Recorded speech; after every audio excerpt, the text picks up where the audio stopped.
Hi കൂട്ടുകാരെ, kidney പറയുന്ന കഥയൊന്ന് കേട്ടു നോക്കിയാലോ.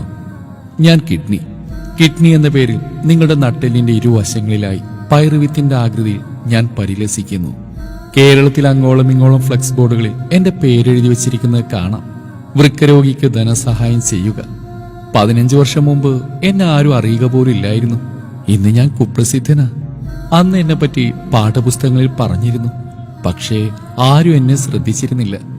എന്നെപ്പറ്റി പഠിക്കാൻ ഡോക്ടർമാർ തയ്യാറല്ലായിരുന്നു. കാരണം എനിക്ക് കാര്യമായിട്ട് രോഗമൊന്നും ഇല്ലായിരുന്നു. അഥവാ ഞങ്ങളിൽ ഒരാൾക്ക് കേടുവന്നാലും മറ്റൊരാൾ അഡ്ജസ്റ്റ് ചെയ്തിരുന്നു. നിങ്ങളുടെ ശരീരത്തിലെ മാലിന്യ സംസ്കരണ പ്ലാന്റാണ് ഞാൻ.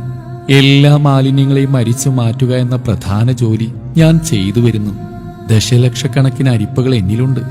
രക്തം മുഴുവൻ അരിച്ച് ശുദ്ധിയാക്കുന്നത് ഞാനാ. കൃഷശരീരിയായി ഞാൻ ചെയ്യുന്ന ജോലി നിങ്ങളുടെ ആശുപത്രിയിലെ വലിയ ഉപകരണത്തെ നിങ്ങളെ ഏൽപ്പിച്ചു കൊടുക്കാറില്ലേ ഡയാലിസിസ് സമയത്ത്? നോക്കൂ, ഡയാലിസിസിനും കിഡ്നി മാറ്റിവെക്കാൻ കാശ് പിരിക്കാനും പോകും മുമ്പ് എന്നെ ദ്രോഹിക്കുന്ന നടപടികൾ നിർത്തിവെക്കുക. നിങ്ങൾ സുന്ദരനാവാൻ അല്ലെങ്കിൽ സുന്ദരിയാവാൻ ഉപയോഗിക്കുന്ന ഹെയർ ഡൈ പോലും എന്നെ കറുപ്പിച്ച് കളയാറുണ്ട്. സൗന്ദര്യവർദ്ധക വസ്തുക്കൾ പലതും എന്നെ അപകടത്തിലാക്കുന്നു. കോളകളും മറ്റും നിങ്ങൾ കുടിക്കുമ്പോൾ ഞാൻ അനുഭവിക്കുന്ന കഷ്ടപ്പാടിനെ പറ്റി നിങ്ങൾ ചിന്തിച്ചിട്ടുണ്ടോ? ചില മരുന്നുകൾ കഴിച്ചു കഴിഞ്ഞ് നിങ്ങൾ മൂത്രമൊഴിക്കുമ്പോൾ അതിന്റെ നിറവും ഗന്ധവും രൂക്ഷമായിരിക്കും. നിങ്ങൾ ശ്രദ്ധിച്ചിട്ടില്ലേ?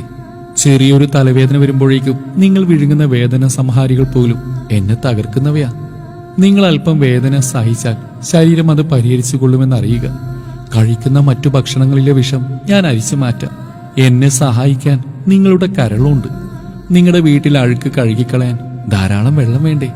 നിങ്ങളുടെ ശരീരമാവുന്ന ഈ വീട് കഴുകി വൃത്തിയാക്കാൻ ആവശ്യമായ വെള്ളമെങ്കിലും ഒന്ന് ഒഴിച്ചു തന്നൂടെ? അതില്ലാത്ത മൂലം എന്നിൽ കാൽസ്യം വന്നുകൂടി കല്ലുപോലെ ഉറച്ചുപോയാൽ ഞാൻ എന്ത് ചെയ്യും?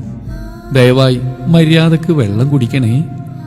എന്നിലുള്ള നെഫ്രോണുകൾ എന്ന അരിപ്പുകളും ഗ്ലോമറുലസുകൾ എന്ന കുഴികളൊക്കെ കൂടി നിങ്ങളുടെ ശുദ്ധരക്തോ അശുദ്ധരക്തോ അരിച്ചു മാറ്റാൻ അനവരതം പ്രയത്നിച്ചുകൊണ്ടിരിക്കുകയാണ്. സ്റ്റീറോയിഡ് അടങ്ങിയ മരുന്നുകൾ, വേദനാ സംഹാരികൾ, പാക്കറ്റ് ഫുഡ്, ബേക്കറി പലഹാരങ്ങളെല്ലാം തന്നെ എന്നെ തകർക്കുന്നവയാ. നിങ്ങൾ നല്ല ഭക്ഷണം കഴിച്ചാൽ ഞാൻ പണിമുടക്കില്ലെന്ന് ഞാൻ ഉറപ്പ് പറയുന്നു. ഓർക്കുക, ഞാൻ നിങ്ങളുടെ ശത്രുവല്ല. യൂറിൻ പിടിച്ചു വെച്ച് എന്നെ ദ്രോഹിക്കരുതേ. ആവശ്യത്തിന് വെള്ളം കുടിക്കുകയും മൂത്രമൊഴിക്കാനുള്ള സന്ദേശം കിട്ടിയാൽ ഉടനെ ഈ വിസർജ്യം പുറന്തള്ളി എന്നെ എപ്പോഴും ഫ്രഷായി സൂക്ഷിച്ചാൽ ഭാവിയിൽ ഡയാലിസിസ് ചെയ്ത് പൈസ കളയണം. നിങ്ങൾ പഞ്ചസാര കുറച്ച് കഴിച്ചാൽ എന്റെ ജോലിഭാരം കുറയും. നിങ്ങൾ കൂടുതൽ പഞ്ചസാര അടങ്ങിയ ഭക്ഷണമോ പാനീയമോ സ്ഥിരമായി കഴിച്ചാൽ അധികം വരുന്ന ഷുഗർ ഫിൽട്ടർ ചെയ്ത് ഞാൻ അവശനാവും. നിങ്ങൾക്ക് പ്രായമാവുന്നതിനനുസരിച്ച് കിഡ്നി എന്ന് എനിക്കും പ്രായമേറി വരുന്നു എന്ന് എന്താ നിങ്ങൾ മനസ്സിലാക്കാത്തത്? ആരോഗ്യത്തോടെ ജീവിച്ചിരിക്കെ തിരിഞ്ഞു കടിക്കാത്തതെല്ലാം തിന്നുകളയും എന്ന് പറഞ്ഞ് അഹങ്കരിക്കാതെ മര്യാദക്ക് ജീവിക്കാൻ ഹേ മനുഷ്യ, നീ തയ്യാറായാൽ ഞാൻ ജീവിതകാലം മുഴുവൻ നിന്നെ സേവിച്ചു കൊള്ളാം എന്ന് നിങ്ങളുടെ സ്വന്തം വൃക്ക.